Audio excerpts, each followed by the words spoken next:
السلام عليكم ورحمة الله وبركاته.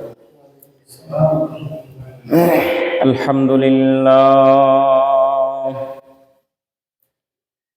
لله نحمده ونستعينه ونستغفره ونؤمن به ونتوكل عليه ونعوذ بالله من شرور أنفسنا ومن سيئات أعمالنا.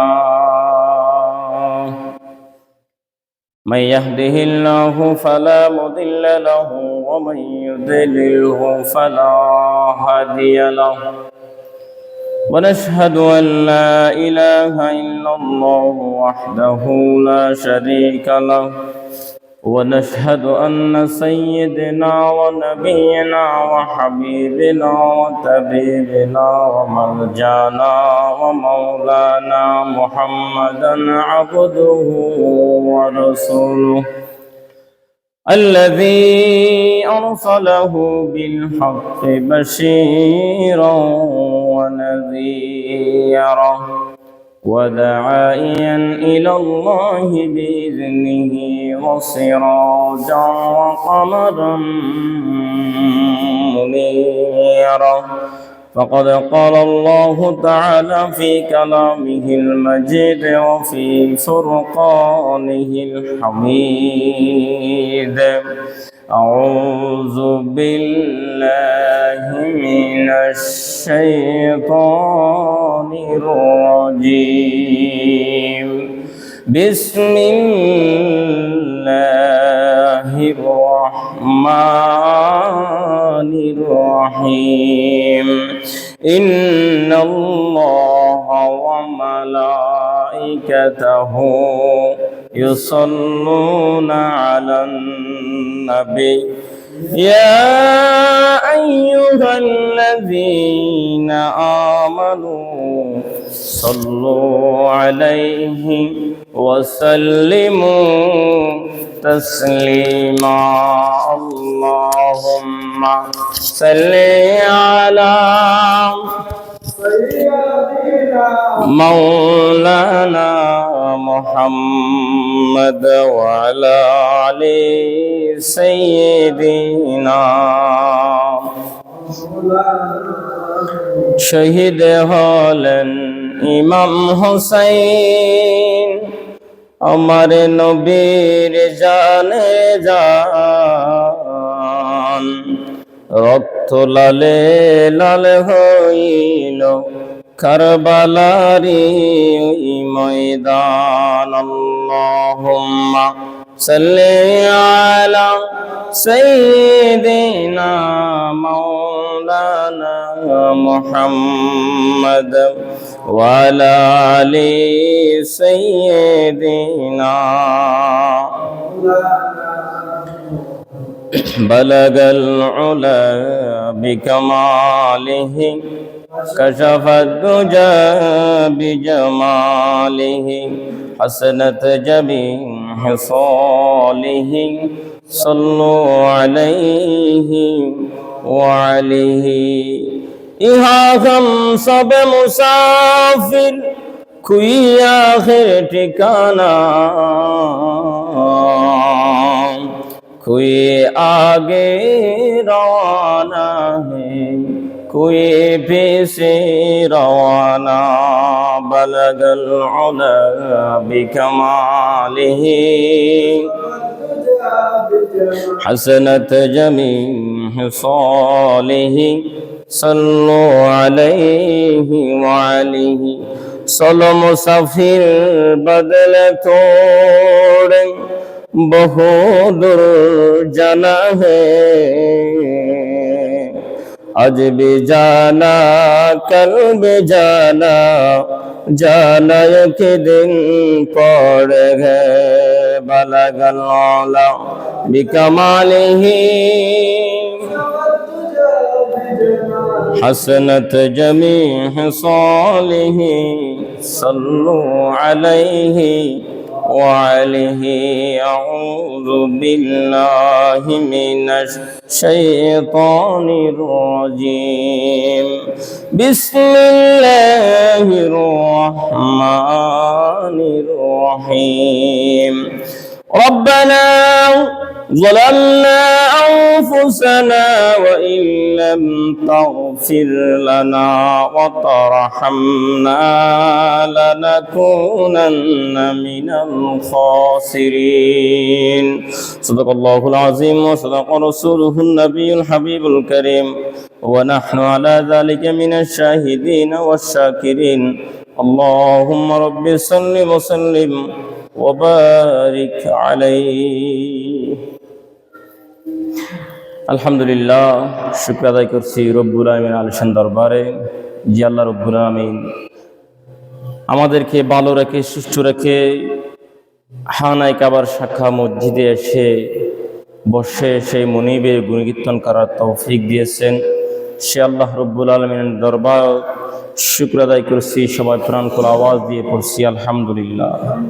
সাথে সাথে লক্ষ কোটি দরুদ ও সালাম কুল কায়নাতের বাদশা নবী মুহাম্মদ রাসূলুল্লাহ সাল্লাল্লাহু তাআলা আলাইহি ওয়াসাল্লামের উপর। সম্মানিত হাজরিন, কোরআনুল কারীমের খুবই পরিচিত যে আয়াতে কারিমা অধিকাংশ মানুষের হৃদয়ে মনে মুখে জানা আছে, এমন একটি পরিচিত আয়াতে কারিমা তেলাওয়াত করেছি। রব্বুল আলামিন যদি আয়াতে কারিমাকে সামনে রেখে কিছু বলার তৌফিক দেয়, মহান মনিব আরশে আযমকে দয়া করে মায়া করে কামলিওয়ালা নবী যদি মদিনা থেকে নজর করম দান করে, তাহলে আয়াতকে সামনে রেখে বর্তমানে সময়কে নিয়ে কিছু কথা বলার চেষ্টা করবেন ইনশাআল্লাহ। ওমা তৌফিক ইল্লা বিল্লাহ। রব্বি জিদনি ইলমান নাফিআ ওয়া ফান কামিলি রাব্বাল আলামিন। রব্বি জিদনি ওয়াল হিকমি বিসসালিহিন। আল্লাহুম্মা আফতা আলাইনা হিকমাতাকা ওয়ানশুর আলাইনা রাহমাতাকা ইয়া যাল জালালি ওয়াল ইকরাম। রব্বি সাল্লি ওয়া সাল্লিম ওয়া বারিক আলাইহি। সম্মানিত হাজরিন, রব্বুল আলামিন কোরআন কারীমে বলছেন, রব্বানা যালামনা আনফুসানা ওয়া ইল্লাম তাগফির লানা ওয়া তারহামনা লানাকুনান্না মিনাল খাসিরিন। এই আয়াতের সরল অনুবাদ হচ্ছে, হে আমার প্রভু, হে আমার রব, আমি আমাকে নিজেকে নিজে জুলুম করেছি।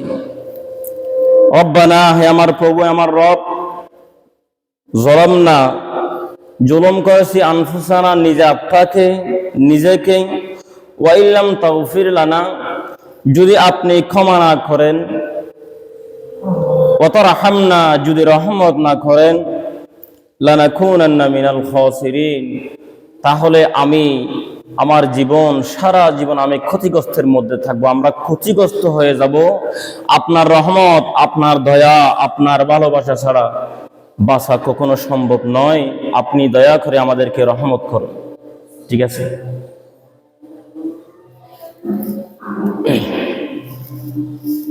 এই আয়াতে কারিমা কখন নাজিল হয়েছে? যখন এই আয়াতে কারিমার ব্যাখ্যা বিশ্লেষণ অনেক বড়, অনেক লম্বা। হযরত সাইয়্যিদানা আদম আলাইহিস সালাতু ওয়াস সালাম আমাদের আদি পিতা, আমাদের আদি পিতাকে সর্বপ্রথম আব্বাজানকে হযরত সাইয়্যিদানা আদম আলাইহিস সালাতু ওয়াস সালাম, হযরত আদম আলাইহিস সালাতু ওয়াস সালাম যখন জান্নাত থেকে বিতাড়িত হয়ে গেছে, অনেক লম্বা কথা। আল্লাহ রাব্বুল আলামিন তাকে বানিয়েছে, বানানোর পরে জান্নাতের মধ্যে আদম আর হাওয়াকে বসবাস করতে দিয়েছে। জান্নাতের মধ্যে বসবাস করতে করতে শয়তানের প্ররোচনায় পড়ে এখন জান্নাত থেকে রব্বুল আলামিন তাদেরকে দুনিয়ার জমিনে নামিয়ে দিল। দুনিয়ার জমিনে নামিয়ে দিয়ে আদম আর হাওয়া আল্লাহর কাছে কান্নাকাটি করে। 100 বছর নয়, 200 বছর নয়, 350 বছর পর্যন্ত আল্লাহর কাছে কান্নাকাটি করছেন।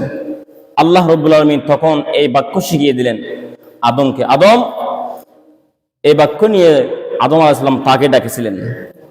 ربنا ظلمنا أنفسنا وإن لم تغفر لنا وترحمنا لنكونن من الخاسرين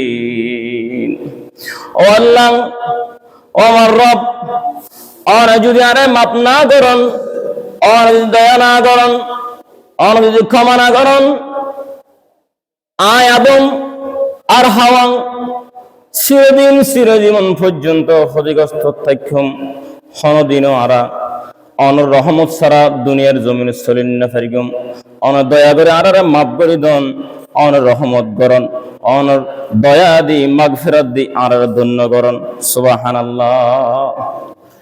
এই আয়াতিবে ফরি ফরি এই আয়াতর আদম আর হাওয়া 100 বছর 200 বছর 300 বছর 350 বছর পর্যন্ত আল্লাহর দরবার খান্নাহাটি করতে করতে রব্বুল আলামিন নতুন দয়া এসে মায়া এসে শুধু দয়া মায়া নয় আয়াতি বেলায় 300 বছর পর্যন্ত হান্নাহাটি করে আল্লাহর দরবারত হঠাৎ করে আসমানের মিক্কে সার আসমানের মিক্কে যখন চাই আদম নবী দেখে দুগ্ধ বাক্য লেখা আছে আসমানের মধ্যে আদম নবী চিন্তা করল আল্লাহ রে ইবে কেন বাক্য আই যেদিন আর দুনিয়া সর্বপ্রথম বানাইয়ন বানানোর পরে আর অনের রুহু দিয়ন আজ যেদিন সর্বপ্রথম চোখ খুলিলাম আকাশের মিক্কে চাইলাম এদিন আই এই বাক্য আই আসমানের মাঝে ঝুলন্ত অবস্থায় দেখছি আবার যখন আর জান্নাতুর ঢুকাইয়ন জান্নাতুর এন হল জিনিস এন হল আসবাব পাত্র এন হল গাছগাছালি জান্নাতুর এন হল খামরা আই ন দেখি জীবের মাঝে এই কালিমা এই বাক্য লেখা নাই। আবার দুনিয়ার জমিনে তারে ফাটাইয়ন দুনিয়ার জমিনে তো আই 350 বছর পর যখন আসমানের মেঘকে চাইলাম আই আজিও এই বাক্য দেখিলাম আল্লাহরে এন কি অনর মহাব্বতর এই বাক্য আই অনর হাসে ক্ষমা চাই এই বাক্য উছিলাই বাক্য বলতে লা ইলাহা ইল্লাল্লাহ লা ইলাহা ইল্লাল্লাহ লা ইলাহা ইল্লাল্লাহ লা ইলাহা লা ইলাহা ইল্লাল্লাহ লা ইলাহা লা ইলাহা ইল্লাল্লাহ মুহাম্মাদুর রাসূলুল্লাহ সাল্লাল্লাহু তাআলা আলাইহি ওয়াসাল্লাম। আয় আল্লাহ এই কালিমা এবং এই যে লা ইলাহা ইল্লাল্লাহ মুহাম্মাদুর রাসূলুল্লাহ ইবে খেল বাক্য ইবে হন মহাব্বতর আলোর ব্যক্তি আই না জানি আই দুনিয়ার জমিনে সর্বপ্রথম বানানোর পর দিলাম জান্নাত দিলাম জান্নাতের খুর গেল মানে সৌগত দিলাম জান্নাতের জিনিসপত্র আসবাব পত্র দিলাম দুনিয়ার জমিনে তো সর্বপ্রথম ওর মিকে সাইরে দিলাম অনর হাস আই কলেমা বের উসিলা দি কমা সাই এই বাক্য লা ইলাহা ইল্লাল্লাহর ফাঁসি মুহাম্মাদের নামের উসিলা দি আরে মাফ করে দেন অনার মাফ করুন সুবহানাল্লাহ। আল্লাহ রাব্বুল আলামিনের সাথে সাথে জবাব দিয়ে ও আদম আজিয়ারাই যেই দিন তোরাই জান্নাতুল তুল্লামাই দি যদি এই নামিয়ান রুসিলাই কমা চাইতা আর মুহাম্মদ নাম রুসিলা দি এই দিনে আই তুমি আদমরে মাফ করে দিতাম সুবহানাল্লাহ। আজিয়া এ নবীর উম্মত আরা যে নবীর নামের রুসিলা দি সর্বপ্রথম আদম আলাইহিস সালাতু ওয়াস সালাম আল্লাহ তুন 350 বছর পর ক্ষমা পাই আজি আরা এ নবীর উম্মত কিয়ামতের ময়দানত বলে আর রাসূল আজিরবু উম্মত কলর আমল নামায় আর রাসূল আতুল্লবু আতুল্লয় হাঁদি দিব বলে উম্মত তুই আর এ কি আমল নামা দিলা তুই উম্মতুল্লাহ না নাই 63 বছর জিন্দেগি রাতে এখন ঘুম না যায় এশার তো যে ফজর পর্যন্ত আয় সারা রাত মসল্লা থাড়া দিয়ে দি তুই উম্মতুল্লাহ দোয়া করবি আল্লাহর হাসে আর রবর হাসে তুই উম্মত আজ আর কি আমল নামা দিলা তোমার আমল নামা 40 বছর 30 বছর পর্যন্ত এক ওয়াক্ত নামাজ নাই তোমার আমল নামাজ সারা জীবন কিস্তি ঘুষ তোমার আমল নামাজ মদ গাঁজা তোমার ফোয়ারা কোনোদিন তুমি নামাজের যত্ন দিলা নামাজের খতানো হইলা এবং তোমার আমল নামাজ দেয় দি বিড়ি সিগারেট এইগুলো নেশা তুমি উম্মত আল্লাহ কি আনিলা রসুল বলা হাঁদি দিবে আমল নামাজ আইরা হাঁদি দিব আয় তুই উম্মতুল্লাহ না উহুদের ময়দান মাঝে দাঁত ফালা দিয়ে দি উহুদের ময়দানের দাঁত ফালা দিয়ে দিলেন আই তাইবর ময়দানের মাঝে আর রক্তাক্ত করি শরীর যাজরা করে ফেলি দেনা না তুমি উম্মতুল্লাহ না নাই 3 মাস পর্যন্ত আর গর সুলম অন্য যাওয়া না তুমি উম্মতুল্লাহ বলে আয় এটা কষ্ট করলাম তুই আর আমল নামা দিলে না আর শেষ নবীর শ্রেষ্ঠ উম্মত এসে পায় আর রবর হাসে আমল নামা খেং করে দেখাই উম্মত রসুল বলে হাঁদি দিব তুমি উম্মতের দুঃখে যে উম্মতুল্লাহ রসুল বাত না হয় যে উম্মতুল্লাহ যে রসুলের শরীর মশা মাসি ন বই আল্লাহ মশা মাসি হারাম করে দিয়ে রসুলের শরীর বইন কোনদিন এই রসুলের শরীরের মাঝে কাফের হলে ফাথর আঘাত দিয়ে দে তুই উম্মতুল্লাহ না আজ তুই উম্মত আর রসুলের সুন্নত তত্ত্ব নাই আর রসুলের হরম মায়া মহাব্বত তত্ত্ব নাই তত্ত্ব আছে আর্জেন্টিনার মহাব্বত তত্ত্ব আছে কাফেরের মহাব্বত তত্ত্ব আছে ইসরায়েলের মহাব্বত কেন পাও তুই কেন পাও আর রসুলের সুন্নত রহমান গরিব আর রসুলের উম্মত রহমান গরিব কেন পাও তুই কাফেরের মহাব্বত গরিব তোমার কোন বিবেক কেন বাঁচানো দেয় আরো তুমি হোক পারো কি আরো হয় কি হবে জেরে তেরে ইসলাম লো টানাটানি গরম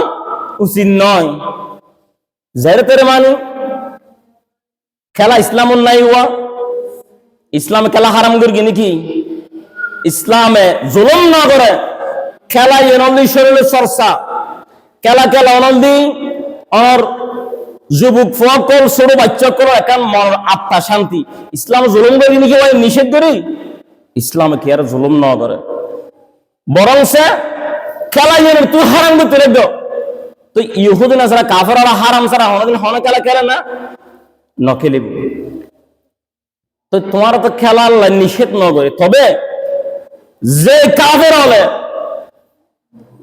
যে কাফে খেলা জিতানোর পর ইহুদিন ছাড়া ইসরায়েলের পতাকা তুললো দূর ছাড়িয়ে এই কাফের পক্ষ তুমি কেন হাদিত পারো এই কাফের পক্ষ তুই কেন নাজিত পারো সারা জীবন ফিলিস্তিনের পক্ষে যে ফিলিস্তিনের মধ্যে লক্ষাধিক পয়গম্বর যে ফিলিস্তিনের নাই আর মুসলমান জাতি হাঁদে সেই ফিলিস্তিনের বিরুদ্ধে ইসরায়েলের পতাকা তুললে এই দল তুই এই কাফের পক্ষ যাই তুই কেন টিয়া হরজ করে তোরা কেন তুই এভাবে নাসিদ ফারো কেন এভাবে তোমার মন মানসিক দিফেলেট ফারো তোমার প্রেম ভালোবাসা কেন তারা ল্যাঙ্গুয়েজ দিফেলেট ফারবে তুমি যারা নাকি হয় যে ব্যক্তি বলে ইসলামকে যেখানে সেখানে টানাটানি করা ভালো নয় তুমি খেয়াল রাখো তুমি পরিপূর্ণ মুসলমান নয় ওয়ালা তামুতুন্না ইল্লা ওয়া আনতুম মুসলিমুন কোরআন কারীম আল্লাহ বলেন আমার বান্দারা পরিপূর্ণ মুসলমান না হয়ে পরিপূর্ণ ইমানদার না হয়ে পরিপূর্ণ মুসলমান না হয়ে কবর আসিও না মরিও না মৃত্যু গ্রহণ করিও না মৃত্যুবরণ করিও না ওয়ালা তামুতুন্না ইল্লা ওয়া আনতুম মুসলিমুন পরিপূর্ণ মুসলমান না হয়ে তুমি মৃত্যুবরণ করিও না ওই ব্যক্তি কখনো পরিপূর্ণ মুসলমান হতে পারে না বাদুহুম বাদ তিনি মন্দিরেও যায় মসজিদেও যায় গির্জায়ও যায় গুরুদ্বারায় যায় আবার মুসলমানও বলে ইহুদি নাসারার পক্ষ থাকে সেই ব্যক্তি কখনো মুসলমান হতে পারে না সেই ব্যক্তি কখনো মুসলমান হতে পারে না মুসলমান হতে পারে না সেই ব্যক্তি কখনো ইমানদারের কাতারে লিস্টিতে ইমানদারের বন্ধু হতে পারে না আমরা খেলার জন্য এটা সাপোর্ট করি আপনি এমনি সাধারণভাবে দেখেন তো এটা একটা যুদ্ধ এটা একটা যুদ্ধ আমি মনে করি এটা একটা যুদ্ধ যতক্ষণ এই যে জিহাদের ময়দানে যারা যায় তাদের সাথে বেশি যুদ্ধ এটা যতক্ষণ মাথা থাকে এতক্ষণ পর্যন্ত তাদের দুইটি পা একসাথে করার সুযোগ নাই, শুধু আছে যুদ্ধ করতে। সেই যুদ্ধের ময়দানে আপনার দুইটি দল আছে, একটা মুসলমান একটা কাফের। আপনি কাফের পক্ষে নিলেন, হায় রে মানুষ, আপনি কাফের পক্ষে নিলেন। দুই দলে আছে। আরো দেখেন বর্তমান সে খেলার মধ্যে আসলে খেলাটা বের করে মুসলমান জাতিকে। আপনি খবর দেখছেন? আপনার তো মুসলমানকে কোন দিন কিভাবে মারছে সেই খবর আপনি রাখেন না। যেই দিন মিশরের আর আর্জেন্টিনার খেলা যেই দিন চলছে, সেই দিনে মিশরের একজন গুরুত্বপূর্ণ ব্যক্তিকে ইসরায়েল হত্যা করেছে। আপনি খবর দেখেন নাই? এবং সেই দিনে আর্জেন্টিনা তাদের সাথে যোগাযোগ আছে এবং ইসরায়েলের পতাকা নিয়ে তারা হই হুল্লাস করেছে। এরপর আপনার ঈমান একটু বাধা দিল না তাদের পক্ষে কথা বলতে? যারা বছরের পর বছর, দিনের পর দিন, মাসের পর মাস ঈমানদার নিরহ মুসলমানকে হত্যা করছে, নির্যাতন করছে, তাদের পক্ষে নিতে আপনার একটু মন চাইল না? একমাত্র তারাই সাহসী বীর মনে করেছে। আমি আমেরিকার মাটিতে গিয়ে একমাত্র মিশরের সেই ব্যক্তি ফিলিস্তিনের পতাকা তুলে ধরছে ইতিহাসের মধ্যে। কে পড়ছে? কে আর এমন পতাকা তুলেছে? আপনি তার পক্ষে কথা বলতে পারলেন না। আপনি এই খেলা বিষয়কে নিয়ে সাধারণ তুচ্ছ তাচ্ছিল্য ভাবে মনে নিচ্ছেন এটা কোরআন ও হাদিসে ইজমা কি আছে, আলেম উলামা শরীয়তে কখনো নেই না। এটা আপনাকে কখনো সেটা ঈমানদার বলে ঘোষণা করতে পারে না। তো কোন বিষয় বলতেছিলাম, কোন দিকে চলে যাচ্ছি এটা না বলে পারছি না। আমার যুবক ভাইদের মধ্যে ইমানের সিটা ফোটাও নাই, ইমানের সিটা ফোটাও নাই। আল্লাহ আমাদেরকে সহি বুঝ দান করুন। ইসলামের পক্ষে সামনে যা করেছি সেগুলো বাদ দিয়ে আমরা এবার সামনে ইমানের পক্ষে, ইসলামের পক্ষে, জিহাদের পক্ষে, কোরআন হাদিসের পক্ষে, আলেম ওলামার পক্ষে বলার তৌফিক আমাদের দান করুন, আমিন। যুবক ভাই, আপনি অনেক কষ্ট পেয়েছেন, ইসরায়েলকে সাপোর্ট করেন, আপনি আর্জেন্টিনাকে সাপোর্ট করেন না। আর্জেন্টিনা আর ব্রাজিলকে সাপোর্ট করার কারণে যতটুকু ক্ষতি হয়েছে, আপনার পারিবারিক ক্ষতি হয়েছে, ইমানের ক্ষতি হয়েছে, আপনার সবকিছুর ক্ষতি হয়েছে, লাভ একটাও হয় নাই। অন্ততপক্ষে যারা ইমানের পক্ষে সাপোর্ট করেছে তাদের একটাও লাভ হয়েছে, আমরা ইমানদারের দলের পক্ষে ছিলাম। আপনাকে বলবো যুবক ভাই, আপনি ইসলামে ঢুকেন, কোরআন হাদিস মেনে চলেন, আলেম ওলামার কথা মেনে চলেন। আপনি যদি শান্তি না পান, আমার কাছে এসে আপনি আমাকে বলবেন, হুজুর আপনি বলছিলেন আমাকে কোরআন হাদিস মেনে চলি, নামাজ পড়ি, ইসলামের পথে চলি, কোরআন হাদিসের পথে চলি, এখন আমি চলতেছি, আমি তো কোনো শান্তি পাই না।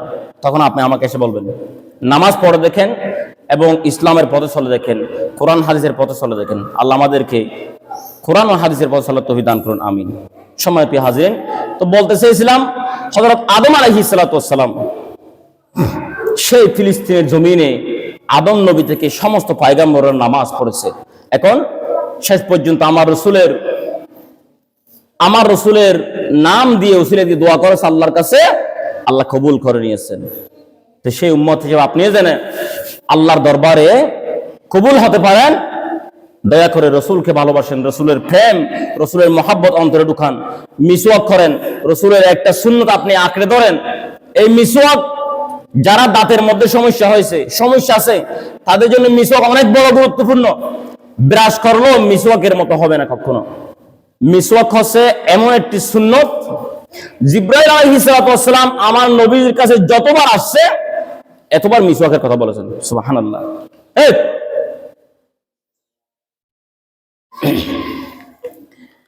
আমার ভাই একটু খেয়াল করেন, 5 ওয়াক্ত নামাজ যা পড়েন, ইমানদার ভাই একটু খেয়াল করেন। মিসওয়াক আমার রাসূলের কাছে জিবরাইল ফেরেশতা যতবার আসছে এতবার মিসওয়াকের কথা বলেছেন। এই মিসওয়াক আবার শুধু পুরুষদের জন্য নয়, মহিলাদের জন্য, নারীদের জন্য। মিসওয়াক আমার রাসূল দুনিয়া থেকে যাওয়ার সময় একটা শব্দ ছিল, উম্মতরা নামাজ, ওমা মালাকাত আইমানুকুম, আমার উম্মতরা নামাজ। দ্বিতীয় নম্বর রসুলের মুখে মিসওয়াক ছিল। ইতার সুবাদ দাও শুনলে ফেরো একটু দর্শক পড়ুন। সালাতুন ইয়া রাসূলুল্লাহ আলাইকুম রাসূলুল্লাহ আগের পয়দা না হতে জমিন ও আসমা পয়দা না করতে। সালাতুন ইয়া সালামান ইয়া হাবিবাল্লাহ আলাইকুম। প্রিয় ভাইরা, বন্ধুরা আমার, বলতে এসেছিলাম গুরুত্বপূর্ণ একটি সুন্নতের কথা। এই জামানায় এসে যে ব্যক্তি আমার রাসূলের একটি সুন্নাত আঁকড়ে ধরে, আল্লাহ তাকে 70টি শহীদের মর্যাদা দান করবে। কারণ এই যুগটি বড়ই ফিতনার যুগ। সেই জন্য মিসওয়াক যারা করে তাদের 1 নম্বর ফায়দা হচ্ছে আল্লাহ রাসূলের গুরুত্বপূর্ণ একটি সুন্নত কি হবে, আদায় হবে। মিসওয়াক এমন একটি ফজিলতপূর্ণ, এমন একটি ভালো জিনিস যেটা রাসূলুল্লাহর অনেক গুরুত্বপূর্ণ সুন্নতের মধ্যে একটি সুন্নত। প্রিয় ভাইরা, বন্ধুরা আমার, সেই জন্য বলছি আমার যুবক ভাইরা নামাজ পড়েন, রাসূলের সুন্নাত আঁকড়ে ধরেন। এই সমস্ত সুন্নাত আমার রাসূলের মহব্বত না থাকার কারণে আমাদের মাঝে আযাব আসতেছে বারবার। এই যে এতদিন বৃষ্টি দিল, দেখেন তো অতি বৃষ্টিও কি আযাব। কিন্তু আবার ওয়ানজালা মিনাস সামাই মাআম মুবারাকা, আল্লাহ বলছেন আসমান থেকে যে পানিগুলো নাজিল হয়, মানে আসে, ওয়ানজালা যেগুলো আসমান থেকে আসে, মিনাস সামাই আসমান থেকে মাআম মুবারাকা, এটা অনেক বরকতপূর্ণ এবং বরকতময় পবিত্র পানি। এই পানির মধ্যে অসংখ্য গুণাগুণ রয়েছে, বৃষ্টির পানির মধ্যে অসংখ্য গুণাগুণ রয়েছে। তো কিন্তু আবার অন্য আয়াতে বলছেন এই অতিরিক্ত বৃষ্টি যেগুলো হয় এগুলো আল্লাহর আযাব, আবার অতিরিক্ত রোদ যেগুলো আসে এগুলো আল্লাহর আযাব। এই যে এতদিন বৃষ্টি দিল, শনিবার থেকে শুরু করে এ পর্যন্ত বৃষ্টি দিল, কোনো বান্দা আমার কোনো ভাইকে একটু ভাবছেন এই বৃষ্টি নিয়ে? কেউ কি চিন্তা করছেন এই বৃষ্টি নিয়ে? এই বৃষ্টিটা আল্লাহ কেমনে দিল? আবার এই বৃষ্টি দিয়ে আপনি দেখেন তো শত শত ঘর বাড়ি, পুকুরের ঘর বাড়ি তলিয়ে গেছে, পুকুরের ফজটের মাছ, নদী নালা খাল বিল ডুবিয়ে মাছ চলে যায় নাই, গেছে তো। যদি কোন একটি পুকুর থেকে কেউ দেখতে আপনার পুকুরে যে মাছগুলো চলে গেছে, কেউ যদি জাল দিয়ে একটা মাছ ধরতো, আপনার জায়গাটা হতো না? হয়তো। কিন্তু আল্লাহ রাব্বুল আলামিন সব মাছ নিয়ে আপনি কিছু করতে পারছেন? আল্লাহ বলছেন ইন্নাল্লাহা আলা কুল্লি শাইইন কাদির, আমি আল্লাহ সর্বক্ষমতার অধিকারী। আমি আল্লাহ সর্বক্ষমতার অধিকারী। বৃষ্টি একদিন নয়, 2 দিন নয়, টানা এই যে বৃষ্টি দিল, বৃষ্টি খেয়ে দিয়েছে? না না, বৃষ্টি আল্লাহ দিয়েছে নাকি? আল্লাহ হুকুম দিয়েছে। বৃষ্টি দিয়েছে কে? ফেরেশতা। সেই ফেরেশতার নাম কি? মিকাইল আলাইহিস সালাতু ওয়াস সালাম। জিব্রাইল, মিকাইল, ইসরাফিল, আজরাইল। জিব্রাইল হচ্ছে রাসূল, নবী রাসূলদের কাছে ওহী নিয়ে আসতো। মিকাইল হচ্ছে 2 নম্বর ফেরেশতা, যিনি মানুষের রিজিক এবং ঝড় বৃষ্টি, তুফান, আসমানের বজ্রপাত এগুলো পরিচালনা করে। আচ্ছা আপনি দেখেন তো, আল্লাহ যা বলছেন ইন্নাল্লাহা আলা কুল্লি শাইইন কাদির, আমি আল্লাহ সর্ববিষয়ে ক্ষমতার অধিকারী, সর্ববিষয়ে সর্বশক্তিমান ক্ষমতার অধিকারী আল্লাহ। তাহলে এই আয়াত থেকে, এই ঘটনা থেকে, এই সামান্য বিশ্লেষণ থেকে আপনি বুঝতে পারবেন আমার আল্লাহ কতটুকু ক্ষমতার অধিকারী।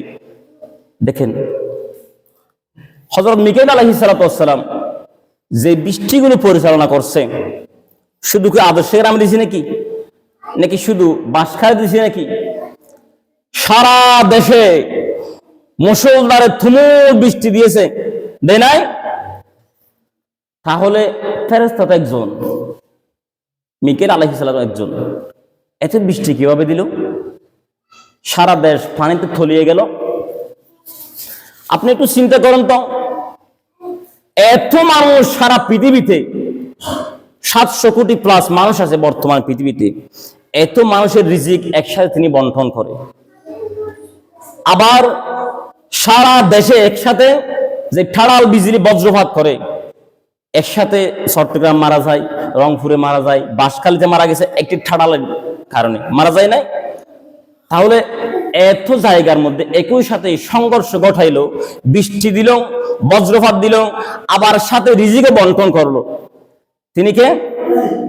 মালাইকা, ফেরেশতা মিকাইল আলাইহিস সালাম। যদি সে আল্লাহ রাব্বুল আলামিনের সৃষ্টি জগতের একজন ফেরেশতা যদি এত ক্ষমতার অধিকারী হতে পারে, একসাথে যদি এত কার্যক্রম চালিয়ে যেতে পারে, এবার সেই রব্বুল আলামিনের শক্তি কত, সে মহান মনিবের শক্তি কত, সেই মনিবকে একটু আপনি খেয়াল করতে পারেন না? মাসের পর মাস চলে যায়, দিনের পর দিন চলে যায়, কোথায় নামাজ, কোথায় সে রব্বে কারিমের নাফরমানি, কোথায় সে রব্বে কারিমের নিয়ামতের শুকরিয়া? আছে নাফরমানি, আছে নাফরমানি, ছেলেদের থেকে মেয়েদের নাফরমানি আরো বেশি। দোকানে বসে থাকলাম, গত কিছু একদিন আগে একটি দোকানে বসে আছে, এক স্ত্রী এসে, নাম তো আমার সম্ভব না, সেই স্ত্রী এসে তার স্বামীকে এমন অকথ্য ভাষায় গালি গালাজ করলো, আমার মনে চাইছিল তখন আমি সেই মাটিতে ফাঁক করে ঢুকিয়ে যাই। আমি আছি, বৃদ্ধ মানুষ আছে, সেখানে সম্মানিত কিছু ব্যক্তি আছে, তার সামনে এসে স্ত্রী স্বামীকে এমন অকথ্য ভাষায় যে গালিগুলো দিলে মানুষ ফাসেক হয়ে যায়, এমন ভাবে অকথ্য ভাষায় গালি গালাজ করলো। কাকে? স্বামীকে। নাউজুবিল্লাহ বলেন না।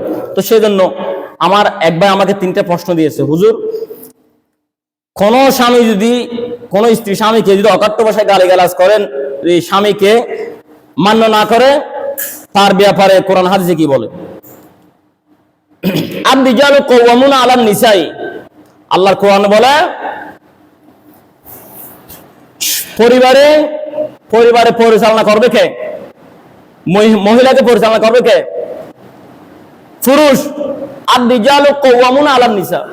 এখন উল্টো কি করে? ওই মহিলা স্বামীকে পরিচালনা করে। এই জন্য তো ওই পরিবার আল্লাহর লান, আল্লাহর গজব আসে, এই দেশে আল্লাহর গজব। যে গালিগালাজ ওই স্ত্রী, সেই মহিলা যে স্বামীকে দুনিয়ার কোন কানে সিজদা করা যায় থাকতো, রাসূলুল্লাহ সাল্লাল্লাহু আলাইহি ওয়াসাল্লাম বলছেন স্ত্রী প্রতিদিন স্বামীর পায়ে সকালে বিকালে সিজদা করা লাগতো। স্বামীর পায়ে সিজদা করা লাগতো, যদি দুনিয়ার আল্লাহকে ছাড়া কাউকে সিজদা করা লাগতো। সেই স্বামীকে যেমন মানুষ হয় তেমন ভাষায় গালিগালাজ, নাউযুবিল্লাহি মিন যালিক, সেই স্ত্রী জাহান্নামী। যে স্ত্রী তার স্বামীকে মানে না, সেই স্ত্রী জাহান্নামী। দ্বিতীয় নম্বর বলছে হুজুর আয়াতুল্লাহ আলী কামিনী জানাতে যারা পড়ছে তারা নাকি কাফের হয়ে গেছে। আচ্ছা, এই বিষয়টি আমার বলা উচিত নয়। এগুলো বলতে আয়াতুল্লাহ আলী কামিনী সারা জীবন যিনি ইসলামের পক্ষে, সত্যের পক্ষে, মজলুমের পক্ষে কথা বলে গিয়েছেন আয়াতুল্লাহ আলী কামিনী। তো শিয়াদের মধ্যে সবগুলো তার কাফের নয়। শিয়াদের মধ্যে একটা আছে ইসনা আশারা, যেটা ইসনা আশারা সম্প্রদায়, যেটা বলা তারা 12 জন ইমামকে মানে, সেই সম্প্রদায়ের কাফের বলা হয়। আর শিয়াদের মধ্যে সবাই তো কাফের নয়। সবাইকে কাফের বলতে পারবেন? হিন্দুদের মধ্যে বিভিন্ন মূর্তি নাম আছে না, এক এক দল আছে পূজা করে, তারা বিভিন্ন রকমের পূজা করে। মুসলমানদের মধ্যে তো আমাদের সুন্নি, ওয়াহাবি, হারেজি, রাফেজি ও মুখ আছে না। শিয়াদের মধ্যে বিভিন্ন দলে বিভক্তি। আপনি না জেনে, না বুঝে, না শুনে আপনি সবাইকে ঢালাওভাবে কাফের বললে আপনি কাফের হয়ে গেলেন। আমরা ইতিহাস দেখি বা আমরা সচক্ষে দেখি, আয়াতুল্লাহ আলী কামিনী তিনি এমন একজন বীর পুরুষ ছিলেন, তার ইতিহাস শুনেছি, আমরা দেখি নাই, শুনেছি বা সামান্য কিছু পড়েছি, না দেখলেও পাওয়া যায় ইতিহাসের মধ্যে, দেখার মধ্যে, পড়ার মধ্যে পাওয়া যায় তিনি খুবই আল্লাহ বিরু ছিলেন। তিনি কিভাবে মজলুমের পক্ষে ছিলেন, আল্লাহ বিরু ছিলেন এবং জালেমের বিরুদ্ধে সোচ্চার ছিলেন সব সময়। তো তাকে আপনি কাফের বলতে পারেন না। এখন তাকে কাফের বলছে, তার জানাজা যারা পড়তে গেছেন তাদেরকেও নাকি ঈমান আনতে হবে। নাউজুবিল্লাহি মিন যালিক। এই ফতোয়া দেওয়ার কারণে আমার বাংলার মুসলমানের মধ্যে এই বাংলাদেশ থেকে যদি এই সমস্ত বিভক্তি চলে না যায়, এই সমস্ত ভেদাভেদ চলে না যায়, কখনো এই বাংলার জমিন ইসলাম কায়েম হবে না। কারণ আল্লাহ বলছেন ওয়াতাসিমু বিহাবলিল্লাহি জামিআ, তোমরা ঐক্যবদ্ধ হয়ে আমি আল্লাহর রাজ্যকে আঁকড়ে ধরো। যদি ঐক্যবদ্ধ হয়ে আমি আল্লাহর রাজ্যকে আঁকড়ে ধরো, কি হবে? ওয়ালা তাফাররাকু, ফাক হয়ো না, বিচ্ছিন্ন হয়ো না। ওয়াজকুরু নিয়ামাতাল্লাহ, যদি আমি আল্লাহর নিয়ামত সবাই ঐক্যবদ্ধ হয়ে স্মরণ করো, আঁকড়ে ধরো, তখন তোমরা বিজয়ী হবা, তখন কাফেরদের মার থেকে তোমরা বাঁচবা। সম্মানিত প্রিয় আমার ইমাম সাহেব, আলেম এবং আমার মুসলমান ভাইয়েরা, সবাই যদি ঐক্যবদ্ধ না হয় আমরা কখনো এই দেশে শান্তি পাবো না, ইসলাম রাষ্ট্র কায়েম হবে না এবং ভারত বিভিন্ন রয়ের মায়ের আমরা খেতে থাকবো। সম্মানিত প্রিয় ভাইয়েরা আমার, এই জন্য আমি বলবো আমার দেশের আলেম সম্প্রদায় সবাই ঐক্যবদ্ধ হয়ে সাধারণ মানুষকে ঐক্যের পথে আনেন, তাহলে আপনাদের দিয়ে এই দেশ ইসলামের পথে সামনের পথে আগানো সম্ভব। আল্লাহ রাব্বুল আলামিন আমাদেরকে এই ইহুদি নাসারার কবল থেকে মুক্তি দান করুন, আমিন। আমি আমার যুবক ভাইদেরকে বলবো, যারা সামনেও যে খেলাগুলো আছে, এই খেলাগুলো হচ্ছে ইসরায়েল এবং ইহুদি নাসারার একটা পরিকল্পনা। এর মধ্যে যেদিন ইসরায়েল হামলা করছে আর্জেন্টিনা এবং মিশর, যেদিন খেলা শুরু হয়েছে, গত ম্যাচ যেটা গিয়েছে, সেই দিন ইসরায়েল ফিলিস্তিনে হামলা করেছে, মিশরের এক গুরুত্বপূর্ণ ব্যক্তিকে কি করেছে? হত্যা করেছে। আপনারা এগুলো দেখেন নাই? এরপর আপনি পক্ষে নিয়েন না এদের, আপনি এদের পক্ষে নিয়েন না। এরা টার্গেট করে, এগুলো খেলা জিতা নয়। আপনি দেখেন নাই প্রত্যেকটি ম্যাচের মধ্যে মুসলমানকে জুলুম করেছে? এটা কি প্রমাণ করে? আমি মনে করি আমার একটা ছোট্ট জ্ঞান দিয়ে আমি এই পর্যন্ত সবসময় আমি আমার মনে চাই পৃথিবীতে যত মুসলিম রাষ্ট্র সবাই মিলে একটা কাজ করা দরকার, মুসলিম বিশ্বকাপ একটা, সবাই যদি এই কাফেরদের খেলা বাদ দিয়ে সবাই যদি বলতো আমরা সব মুসলিম দেশ মিলে একটা মুসলিম বিশ্বকাপ একটা খেলা দেব, আমি মনে করি কাফেরদের জন্য এটা আমাদের বড় একটা শাস্তি হতো, পৃথিবীতে এটা একটা বড় নজির হতো।